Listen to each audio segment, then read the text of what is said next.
নমস্কার সবাইকে। আচ্ছা, আমরা তো সবাই জানি ময়দা, রিফাইন্ড সুগার বা চিনি, প্রিজারভেটিভ এবং পাম অয়েল স্বাস্থ্যের পক্ষে একদম ভালো না। দীর্ঘদিন এইগুলি খেলে আমাদের বিভিন্ন রোগ হওয়ার সম্ভাবনা ভীষণভাবে বেড়ে যায় এবং হয়ও।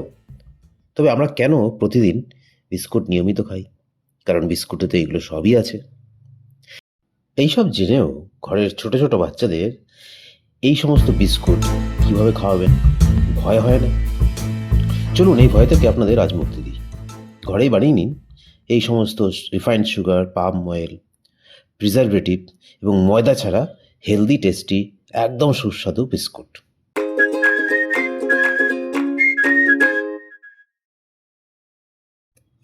বিস্কুট বানাতে আজ আমরা নিয়েছি বেসন, যেটা আমি ঘরে বানিয়ে নিয়েছি। আমাদের সবই হেলদি রাখার চেষ্টা করি, বাইরে থেকে কেনা হয় না।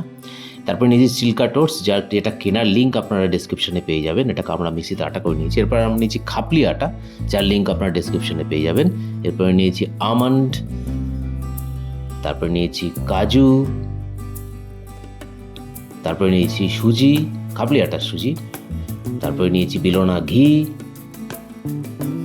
যেটা একদম গলা হলে। এবার নিয়েছি দেশি খান্ড, এর লিঙ্ক আপনারা ডিসক্রিপশনে পেয়ে যাবেন। সেই খান্ডকে আমরা মিক্সিতে পিষে এরকমভাবে করে নিয়েছি।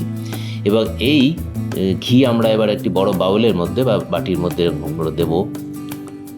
দেওয়ার পর যে খান্ড আমরা যে মিক্সিতে গুঁড়ো করে নিয়েছিলাম সেটা দিয়ে দেব।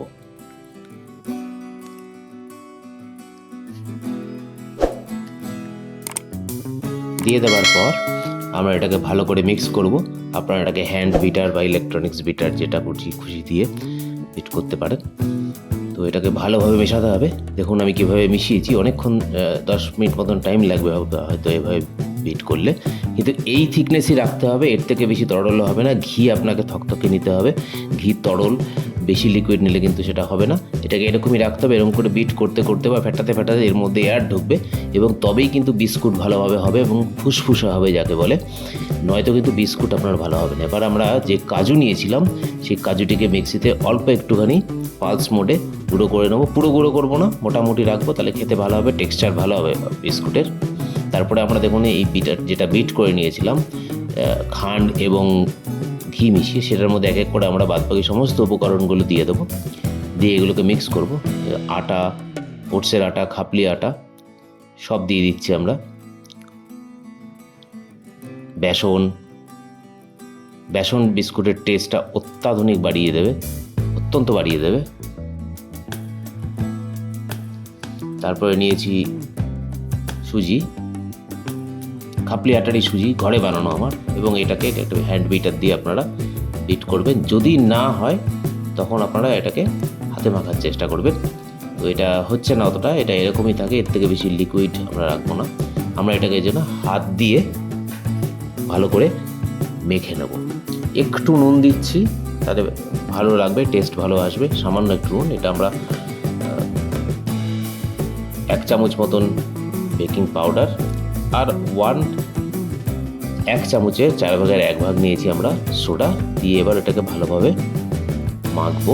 কিন্তু খেয়াল রাখবেন মাখার সময়, এটা খুব সেন্সিটিভ, খুব গুরুত্বপূর্ণ, যাতে আপনাদের বিস্কুট ঠিক হবে না। মাখবেন কিন্তু খুব চটকে, একদম শক্ত করে মাখবেন না, মোটামুটি মিশিয়ে নিতে হবে। জাস্ট এটাকে আমরা মেশাচ্ছি, একদম মাখা বলে না।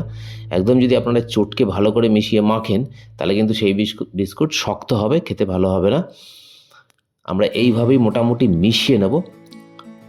দেখবেন ঝুরঝুরেই থাকবে মোটামুটি, একদম ঝুরঝুরে না। হাতে একটুখানি নিয়ে দলা করার চেষ্টা করবেন। যদি দেখুন যে মোটামুটি হচ্ছে তাহলেই হয়ে যাবে, এর থেকে বেশি লাগবে না। তো আমরা সেই রকম ভাবেই একটু মাখার জন্য আমরা থালায় ঢেলে নিলাম বাটি থেকে। আপনারা ভালো করে খেয়াল রাখুন, ভালো করে দেখবেন। দেখুন কিভাবে, কীরকম থিকনেস থাকছে বা কীরকম টেক্সচারটা থাকছে, কতটা ঝুরঝুরে বা কতটা থকথকে।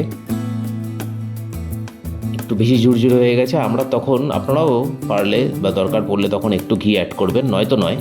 আমরা একটু ঘি অ্যাড করে নিচ্ছি। এই ঘিতে ভালো বাইন্ডিং হয়। এই ঘি হচ্ছে গিয়ে আপনাদের বিস্কুটের টেস্ট এবং টেক্সচার বা বিস্কুটের ধরনটা ঠিক করে দেবে, কীরকম বিস্কুট হবে, শক্ত না নরম হবে। অন্যান্য বিস্কুটে এরকমভাবে ঘি থাকে না, সেখানে তো সব থাকে তেল বা পাম তেল, তাহলে সেই বিস্কুটের দামই বেড়ে যাবে অনেক। দেখুন আমাদের হয়েই গেছে প্রায় মাখা। এবার আমরা এটাকে বিস্কুট করার চেষ্টা করব। আমরা এখানে কিন্তু বাদামগুলোও দিয়েছিলাম, ভেতরে আছে, এখন দেখা যাচ্ছে না। দেখুন এইভাবে গোল করে হাতেই এইভাবে আপনারা করবেন। এর থেকে বড় ছোট শেপ আপনারা আপনাদের পছন্দ মতো দিতে পারেন। আমরা বিস্কুটের মাঝে একটি করে ছোট ছোট কাজুর টুকরো দিয়েছি। এবার আমরা গ্যাসে এইভাবে ঠিক বসিয়ে নেব একটি থালা বা অন্য কিছু, একটা স্টিলের স্ট্যান্ডের ওপরে, এবার একটা কড়াইতে, যাতে আমরা এইভাবে বেক করবো বাড়িতে। যারা আভেনে করবেন সেটা আলাদা ব্যাপার। আভেনে করলে 180 ডিগ্রিতে মোটামুটি 20-25 মিনিট বেক করলেই হয়ে যায় বিস্কুট। দেখুন এই বিস্কুটগুলো সব আমরা করে ফেলেছি। এবার এগুলোকে আমরা এক এক করে সেই আভেনের থালায়, যেটা একটু গরম প্রিহিট করে নিয়েছিলাম, আমরা গরম করে নিয়েছিলাম, লো আঁচেই করবেন।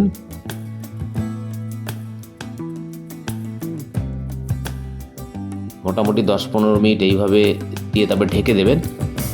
তারপরে 10-15 মিনিট পর একটু খুলে দেখতে হবে। এই বিস্কুট অত্যন্ত সুস্বাদু হয় খেতে। আপনারা করলে বারবার করবেন এবং আপনাদের বাচ্চা বারবার এই বিস্কুট খেতে চাইবে। এই হাতেই শেপ দেবেন, শেপ আপনারা অন্যরকমও দিতে পারেন আপনাদের পছন্দ মতন। একদম বেশি টাইট করলে সেই বিস্কুট কিন্তু ভালো হবে না। আমরা এটাকে ঢেকে দেবো। ঢেকে দেওয়ার পর 10-15 মিনিট পর আমরা ঢাকনা খুলে দেখলাম যে এরকম হয়ে আছে। আমরা এগুলোকে এক এক করে উল্টে দিচ্ছি। একটু উল্টে দিতে হবে, তাহলে দুপাশ ভালো করে হবে। যারা এইভাবে করবেন, আভেনে করলে তো কোনো ব্যাপার নেই, একবারেই নেমে যাবে। দেখুন আমরা আবার কিছুক্ষণ 10-15 মিনিট পর আবার আমরা 10-15 মিনিটও লাগে না, 10 মিনিটের পরেই আবার ঢাকনা খুলেছি। 2 পিঠ হয়ে গেছে। এটা একটু বেশি আমরা কড়া করেছি, আপনারা আরেকটু কম করতে পারেন, তাতে কোনো অসুবিধে নেই। কিন্তু এর থেকে বেশিক্ষণ করলে আপনাদের পুড়ে যাবে। আপনারা একটু ঢাকনা খুলে খুলে মাঝে মাঝে দেখবেন যখন আপনারা বেক করবেন। যদি এইভাবে বেক করেন যে কী অবস্থায় আছে, তাহলে আপনারা বুঝে যাবেন যে কতক্ষণ করতে হবে। এটা আপনাদের পছন্দের ব্যাপার। দেখুন আপনাদের বিস্কুট নামিয়ে ফেলেছি এবং বিস্কুটগুলো দেখুন কি সুন্দর হয়ে গেছে। বিস্কুট আপনাদের ভেঙে দেখাবো যে দেখুন কি সুন্দর বিস্কুট, একদম সুন্দর ভাঙবে এবং খেতে অত্যন্ত সুস্বাদু। ভিডিওটি ভালো লাগলে সবাইকে শেয়ার করবেন, সাবস্ক্রাইব করবেন। Thank you.